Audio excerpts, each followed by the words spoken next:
मेरी छवि को दागदार करने की कोशिश की गई है और मीडिया ने मेरे कहे हुए को तोड़ मरोड़ कर दिखाया और पेश किया है। फिलहाल में अभी भी बयान आया था जो ईसी के पास और मैं राष्ट्रवाद की बातें करता हूं। आप निमिष से बात शुरू होगी जी। बिल्कुल, गिरिराज सिंह आगे चल रहे हैं, साध्वी प्रज्ञा ठाकुर आगे चल रही हैं। हम मोदी उसकी बात कर रहे थे, 70 साल में राजनीतिक दलों ने जो मुस्लिम तुष्टीकरण किया उसका परिणाम ये सामने दिख रहा है और ये सच्चाई हमें माननी पड़ेगी और राजनीतिक दलों को। ये बहुत कड़वी बात है, गलत है लोकतंत्र। नहीं, एक चीज बताइए, लेकिन ये जमीन पैन इंडिया आंचल एक बात मैं पूछना चाहता हूँ, आपकी परमिशन से आंचल निमिष कहीं ऐसा तो नहीं होगा जैसा हमने अक्सर देखा है कि हमारी डेमोक्रेसी में कभी किसी के साथ ये कि इसके साथ अन्याय हुआ है, उस चक्कर में वो जो बिल्ली और बंदर वाली कहानी है वो हमेशा से हम देखते आए हैं। क्या इस बात का ध्यान राजनीतिक दल जिनको ये मैंडेट मिल रहे हैं वो इस बात को ध्यान में रखेंगे कि बिल्ली बंदर वाली मसल यहाँ पे लागू ना होने पाए? देखो, उन्हें एक बात उन्हें बिल्कुल साफ समझ आ गई।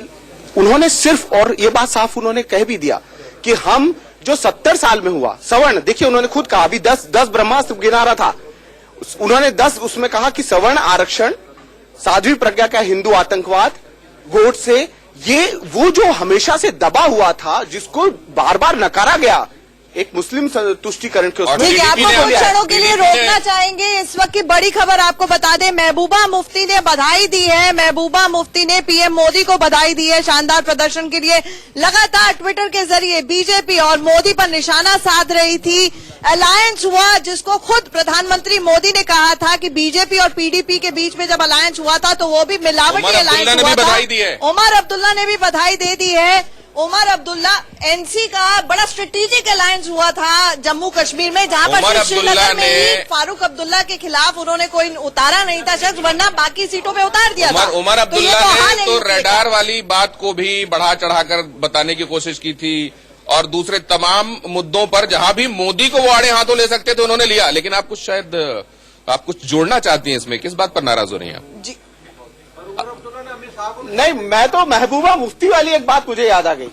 हाँ। महबूबा मुफ्ती की बात यह आ गई कि लोगों को यह ध्यान रखना चाहिए कि इनकी बहन का जो अपहरण हुआ था उसके बाद से शुरुआत हुई थी कश्मीर में आतंकवाद की। वो अब चेन्नई में है, अपने पति और बच्चों के साथ तमिलनाडु पुलिस की उसमें सुरक्षा में बढ़िया आराम से जिंदगी कर बिता रही है। हमारे साथ विजय जी, आपको रोकना चाहूंगी, विजय रूपाणी जी गुजरात के मुख्यमंत्री हमारे साथ जुड़ रहे हैं। सर, जो आंकड़े बता रहे हैं, बहुत बहुत बधाई। लगभग क्लीन स्वीप की स्थिति गुजरात में भी नजर आ रही है। मुझे ये बताइए, सबसे बड़ा फैक्टर, वैसे तो गुजरात में सभी लोगों से अगर जनता से पूछा जाए उसका यही रिएक्शन होता था, देश के प्रधानमंत्री का चुनाव हो रहा है, कैसे किसी गुजराती को वोट नहीं देंगे और प्रधानमंत्री के तौर पर नहीं देखेंगे। मोदी फैक्टर सबसे इम्पोर्टेंट।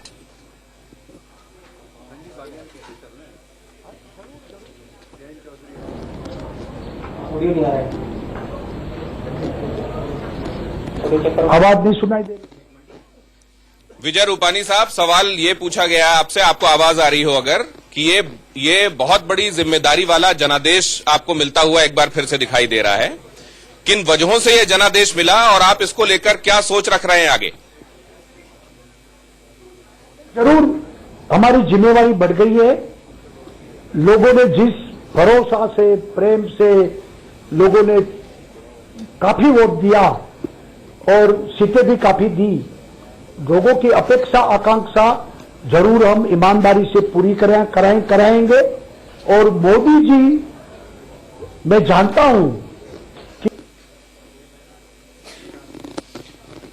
विजय रूपाणी साहब के साथ हमारा संपर्क अभी नहीं रहा। अब विजय रूपाणी जी देख लीजिए, मुख्यमंत्री गुजरात के हैं तो अमित शाह गुजरात से हैं, प्रधानमंत्री गुजरात से हैं। जनता से पूछो तो ये गुजरात प्राइड का मामला आ जाता है, ऊपर जा रहा है गुजरातियों का। जनता से पूछो तो फर्स्ट रिएक्शन ही ये आता है कि कैसे किसी गुजराती को प्रधानमंत्री नहीं बना सकते। बहुत बड़ा फैक्टर आपको लगता है। क्लीन स्वीप की स्थिति गुजरात में होती हुई नजर आ रही है, 26 में से 26।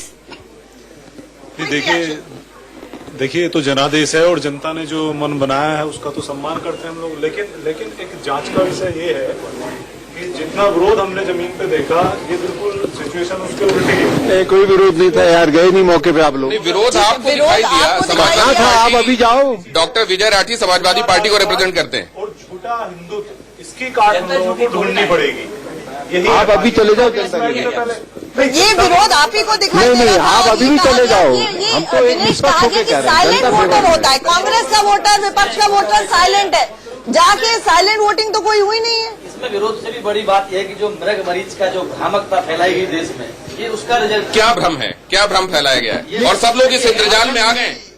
इस बात को कर रहे थे। वोटिंग तो कोई हुई नहीं है। इसमें विरोध से भी बड़ी बात यह है कि जो मृग मरीज का जो भ्रामकता फैलाई गई देश में, ये उसका रिजल्ट क्या भ्रम है, क्या भ्रम फैलाया गया है और सब लोग इस इंद्रजाल में आ गए। इस बात को कर रहे थे, वो काम ही नहीं कर रहा था। जनता बेवकूफ है क्या? भ्रमजाल यही जो भ्रमजाल जो ये इस तरह का जो जनता बेवकूफ थोड़ी ना। ऊपर सारी चीजें जो रखी गई हैं, क्या टीवी के ऊपर रखा गया? जो जमीनी मुद्दे थे उनको कहीं भी आने ही नहीं दिया। देखिए परिवारवाद जमीन से जुड़े जो लोग होते हैं उनको तो मुद्दे समझ में आ रहे हैं ना। आपको ये लगता है कि एक वाइबल ऑल्टरनेटिव विपक्ष ने नहीं दिया, जो सबसे बड़ी समस्या, किसी का चेहरा नहीं दिखाया। अच्छा एक चीज बताइए, अगर प्रधानमंत्री जी इतने मजबूत थे तो पिछले कई सालों से क्यों नहीं थे? ये 1 या 2 महीने में ऐसा क्या कर दिया? ऐसा क्या कर दिया? आप बताइए, बालाकोट स्ट्राइक हुई कि नहीं हुई? ये बहुत बड़ा फैक्टर। और अभी जैसे उस तरफ से भी नहीं, अगर 2 महीने में किया या मैं कहता हूँ कि 1 हफ्ते में किया, 4 दिन में किया ना उन्होंने। डॉक्टर विजय, अगर 4 दिन में किया, 4 दिन में किया तो इनका जवाब 4 दिन में किया, लेकिन अगर किया और जनता उसको सैल्यूट कर रही है तो इसमें दिक्कत है आपको। मैं बताता हूँ इनको क्या तो मैं कह रहा हूँ ये नेशनल लेवल का डिस्कशन इस पर होना चाहिए कि 4 दिन में क्या हो सकता है। 4 दिन में नहीं हुआ है। क्या नौकरियां लग सकती हैं? क्या किसान का दाम मिल सकता है? 4 एक ऐसा मौका आया, मान लीजिए एक ऐसा मौका आया जहां आपको कोई कदम उठाना था वो आपने उठाया। राजस्थान एमपी में क्या हुआ है और 4 महीने में? जो राष्ट्रवाद है यही था जो 4 दिन में जो मामला हुआ था। आप भी जानते उसके बाद भी जीत रहे हैं। उसको बुनाया झूठा हिंदुत्व के बाद इस जीत वक्त रहे हैं। की एक बड़ी खबर है, कल रोकना चाहेंगे, इस वक्त की एक बड़ी खबर आ रही है दिनेश। कल शाम 6 बजे देश को संबोधित करने वाले हैं। आज शाम 6 बजे प्रधानमंत्री नरेंद्र मोदी देश को संबोधित करने वाले हैं और कल उन्होंने कैबिनेट की बैठक बुलाई। और कई सैकड़ों किलो फूल मंगा लिए गए हैं, क्योंकि आज शाम में एक रोड 500 किलो। 500 किलो फूल मंगाए गए हैं कि रोड शो नुमा उनका भव्य स्वागत हो सकता है बीजेपी हेडक्वार्टर में।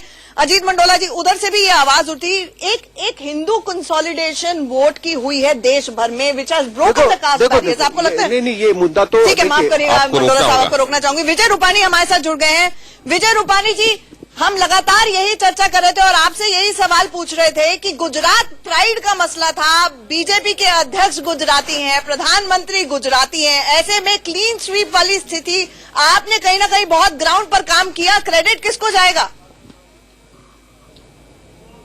देखिए, ये क्रेडिट पूरी मोदी जी को ही मिलती है, क्योंकि मोदी जी के आज क्रेडिबिलिटी गुजरात में बरकरार है। और दूसरी बात, जिस तरीके से अमित शाह जी ने गुजरात से नामांकन डाला और गुजरात से चुनाव लड़ रहे हैं, अमित शाह जी ने कार्यकर्ता को बड़े उत्साहित किया और गुजरात की जनता ने कांग्रेस को देख लिया। जिस तरीके से मध्य प्रदेश, राजस्थान वगैरह में उन्होंने विश्वासघात लोगों के साथ किया, ऐसा ही विश्वासघात कांग्रेस ने गुजरात में भी लोगों के साथ किया है। इसलिए कांग्रेस को पूरी उखाड़ कर फेंक दी और नरेंद्र मोदी के साथ पूरा गुजरात, अमित शाह के साथ पूरा गुजरात आज खड़ा रहा है। रूपानी साहब, 2 सवाल फिर उठते हैं कि अमित शाह गांधीनगर से इस बार पहली बार डेब्यू कर रहे हैं लोकसभा चुनावों में, तो वो कितने बड़े मार्जिन से जीतेंगे, आपका आकलन क्या कहता है? और दूसरा कि क्लीन स्वीप आपको लगता है गुजरात इस बार भी करेगा 2014 की तरह?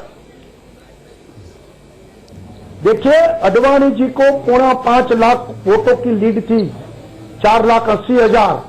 अमित शाह जी उससे आगे बढ़ेंगे, एक विक्रम लीड के साथ अमित शाह जीतेंगे और गुजरात का नेतृत्व और देश का नेतृत्व करेंगे।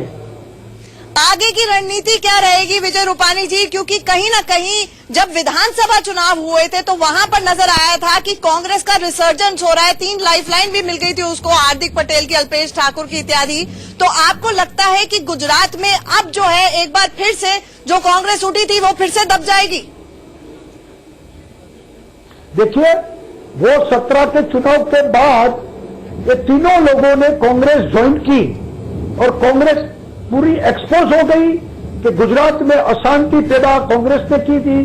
गुजरात में सामाजिक समीकरण, सामाजिक समरसता को तोड़ा, जाति जाति को लड़ाई करवाई और तीनों वापस कांग्रेस में चले गए। पूरा एक्सपोज हो गया। इसलिए समाज जो समाज था आंदोलन करने वाला, उसको बड़ा धक्का लगा और विश्वासघात किया है उनके साथ, और इसके लिए इस चुनाव में कांग्रेस ने उनको साफ कर दिया, कांग्रेस को साफ कर दिया।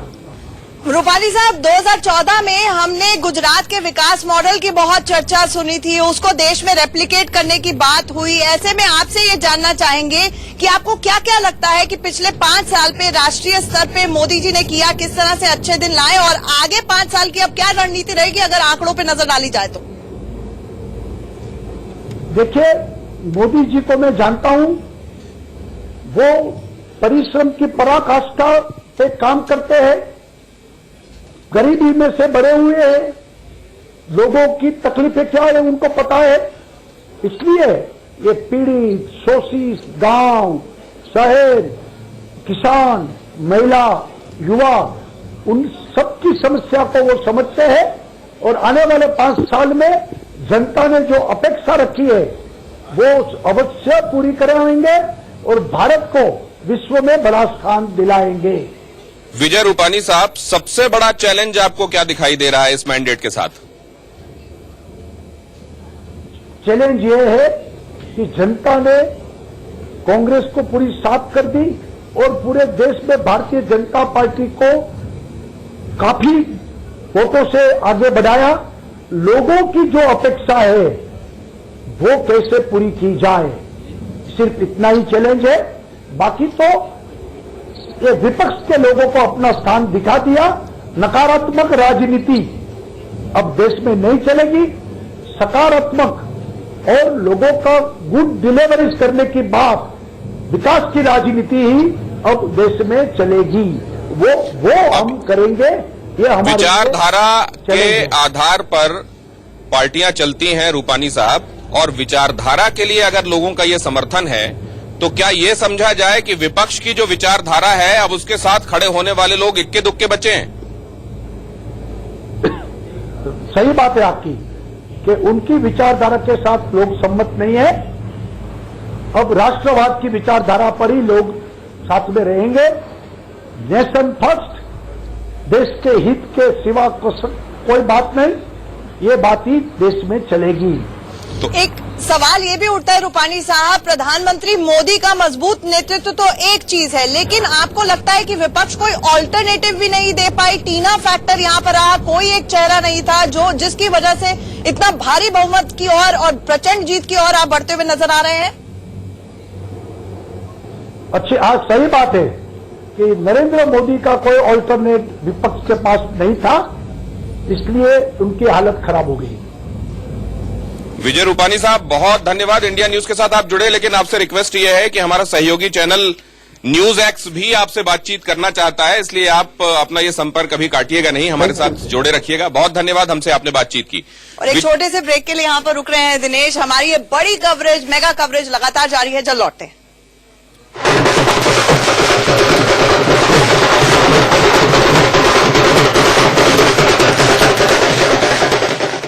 पानी पिलाना पुण्य का काम है।